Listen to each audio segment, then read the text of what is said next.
Alright, so good day everyone. My name is Alva Kadui, and within this presentation, I would like to elaborate the concept that I'm going to utilize for my research later on. So as you can see on the slide, I will utilize 9 concepts to help me answer my research question. Since the presentation time is limited, so I'll proceed to the next agenda, and I'm sorry if I spoke too fast due to the time limitation. Next, please. Here, I provided a conceptual diagram. But before that, I also put my research question beside my conceptual diagram to remind you guys of the question that I'm going to answer within the research. So my research question basically to examine the significance of role of WTO as an international institution, as well as the US as the current global power in the settlement process. So moving on to the conceptual diagram, in here my independent variable is basically the problem itself, which is the trade dispute between South American states and the European Union. And for the dependent variable, I decided to choose the actors that involved in the dispute settlement process, which are the international organization as well as global leader. That I think these two entity has played a significant role in the dispute settlement process. And that's for the IV and DV. So you might be wondering, what are the correlation between my IV and DV, right? So basically, the relationship between the problem and the actors can be found in the difficulties to settle the trade dispute due to the non-compliance of one party towards the agreement that has made beforehand. Because of this difficulty to ensure state compliance, international organization along with the global leader has conducted numerous efforts to ensure that every party involved in the dispute needs to obey the current world system. So that's why I consider that international institution and global leadership in my DV could influence the settlement process in my IV. So that's why it related towards each other. So moving on to my framework of my IV, please. Next. Alright, so here is my framework on independent variable, which related to trade. I will utilize TradePact for the conceptual definition. Why is that so? Because most of trade dispute resulted from a disobedience of a party towards a particular trade pact. In a simple word, TradePact is a set of regulation on the flow of trade between two or more countries involved in the agreement. Usually, TradePact aims to reduce or eliminate the trade tariffs, quotas, and other type of trade restriction for a certain products when the product wants to enter a particular country. By reducing this trade restriction that I mentioned before, it will increase the efficiency of trade in terms of time and cost as well, since the price of the product in the market will not be too expensive due to the reduction of the trade periods as a result of trade pact between states. So basically, states have trade with one another even before the 20th century, but there were only few trade agreements on the trade tariffs. It was only after the World War I when the European countries began to realize that they need to have an agreement to rebuild its economy by trading with one another in order to increase the productivity of production and of goods within the country involved in the trade agreement. So trade agreement essentially could strengthen the relations between states as well as deepening its integration. However, trade agreement could also result to conflict between member states, which we call as trade dispute, which the concept I will use as my operational definition. So moving on to my operational definition. Essentially, trade dispute is a conflict between states in regard to trade matters. And as I've mentioned before, the root cause of trade dispute is because the disobedience of a party towards involved in the agreement. Trade dispute also has several common factors which compromise of trade restriction, discrimination of goods, discrimination of import tariffs, and trade quotas as well. These factors oftentimes be the reason why trade dispute happens. So for instance, in WTO, in the agreement is called GATT, it has been regulated that all state needs to impose the same tariffs towards all countries. But then if a state did not obey to the agreement and impose higher tariffs towards a particular country, but not imposing the same tariff as the others, it might be considered as a trade discrimination, and it can be resulted in trade dispute. Not to forget the behavior of states who rely more on relative gain, which is to gain more advantageous than the others, is also the main contributors of trade disputes. And so you might be wondering also about the settlement process of trade disputes, right? So basically, it will be handled by the authority in accordance with the agreement. For example, if the agreement is GATT, because GATT is the agreement that created WTO, so WTO will be the one who adjudicate the dispute because it's WTO's authority to settle the dispute under GATT. But if the agreement violated by a state is regarding a bilateral agreement or maybe multilateral in regional level, it will be solved by the related authority, maybe like the regional organization or meetings between them and so on and so forth. So that's for the conceptual and operational framework on my IV, which related to trade. I think that this concept is highly relevant to my current study case, which is about trade dispute, because this concept has explained from the beginning why trade agreement could create conflict between states, as well as the factor of trade dispute factors of threat dispute complete with its main contributor. So yeah, it can be concluded that this concept is needed for my research. So next please again. Here I'm going to explain my dependent variable.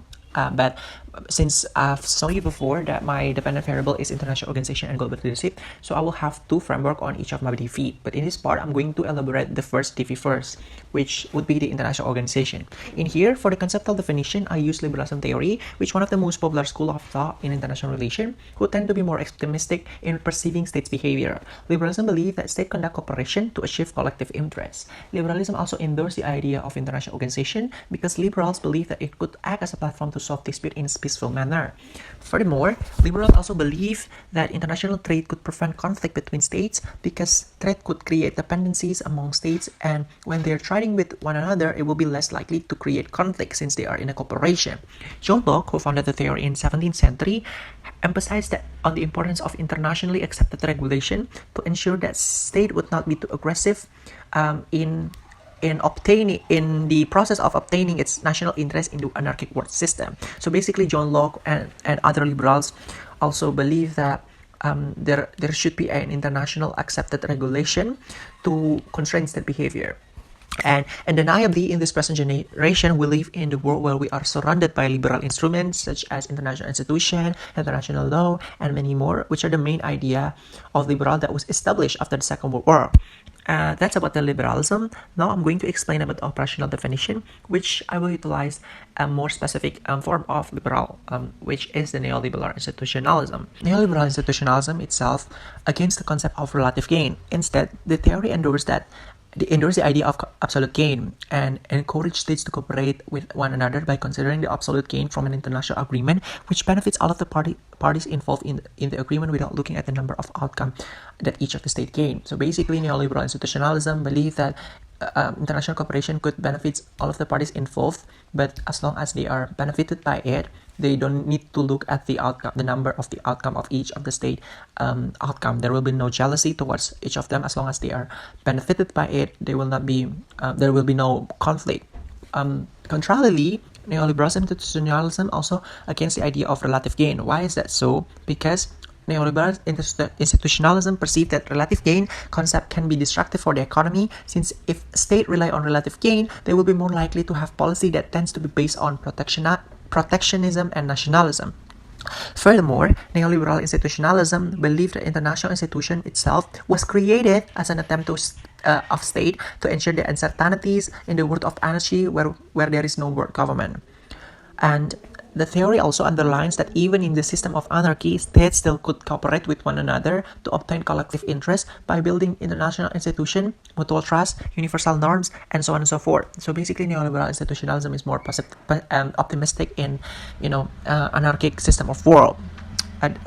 However, neoliberal institutionalism also acknowledge the state will have their own interests. So basically, it is in line with neoliberalism, but the difference is neoliberal institutionalism believe that the existence of institution will diminish the aggressive behavior of state to pursue its interests. So basically, the state will still have national interests, but the existence of institution will diminish the aggressive behavior of state to pursue its interests. And moreover, the theory also acknowledged the existence of hierarchy exists within the international politics, which means neoliberal institutionalism acknowledged the classification of states like middle power, great power, and so on and so forth.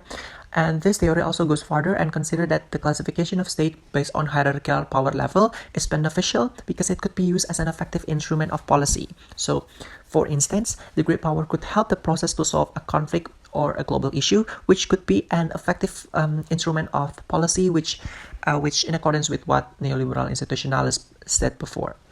And yeah, that's the concept of my first dependent variable. And I think that the aforementioned concept is highly relevant to my dependent variable because these theories has explained how states rely on institutions to solve an issue in the anarchic system of the world.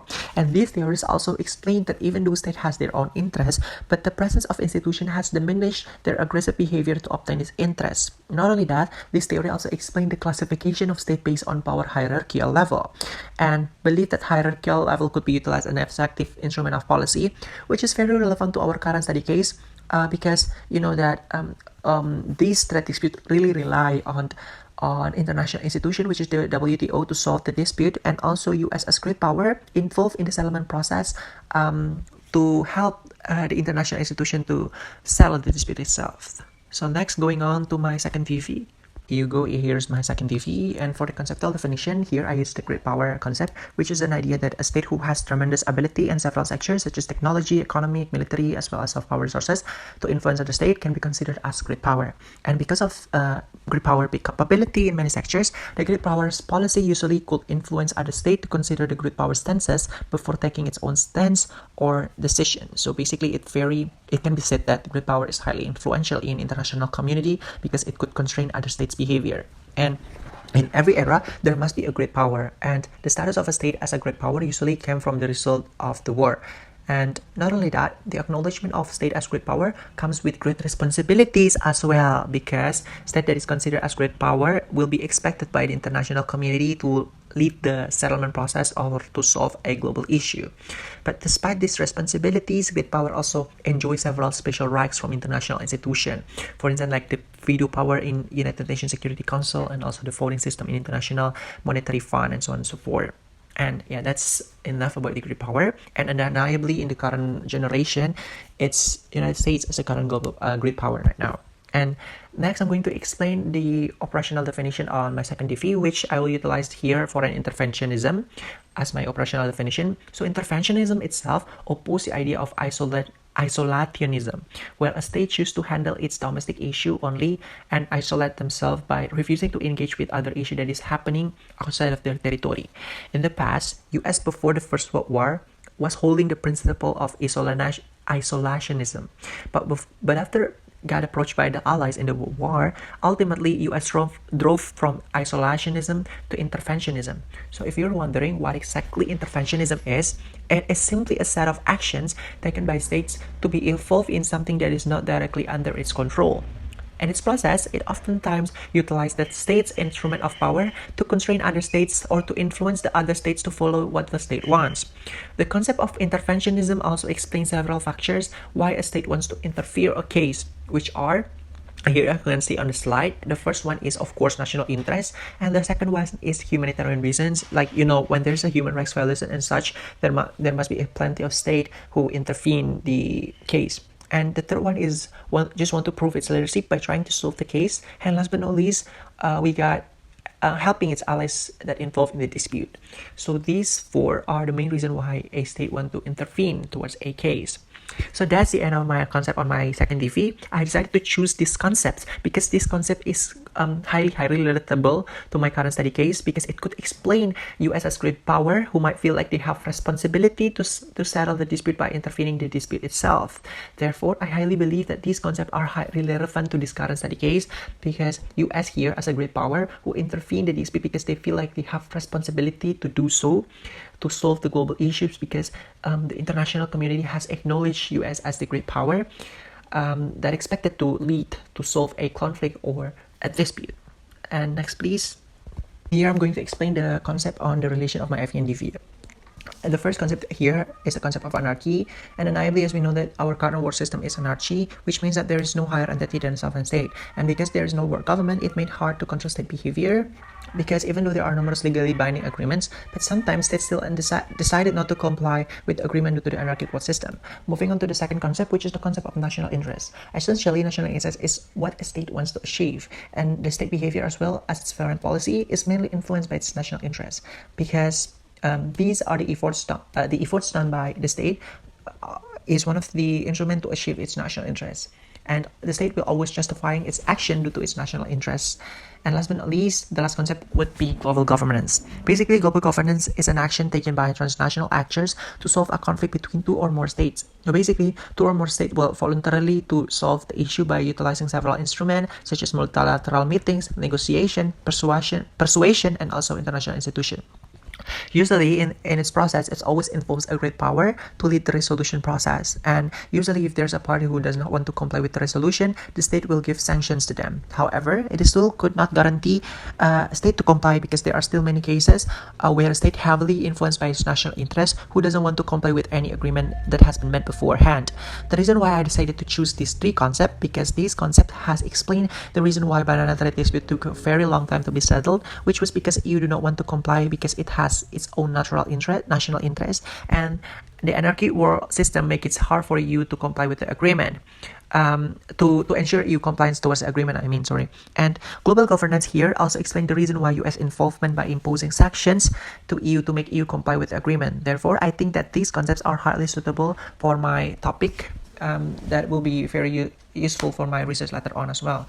Next, please. Alright, and that's all the explanation of my framework, and now I'm going to explain the scope and limitation. Basically, my research will only focus on answering the research question, which is to examine how significant is the role of WTO as an international organization, and also the role of United States as the current global power in settling the dispute.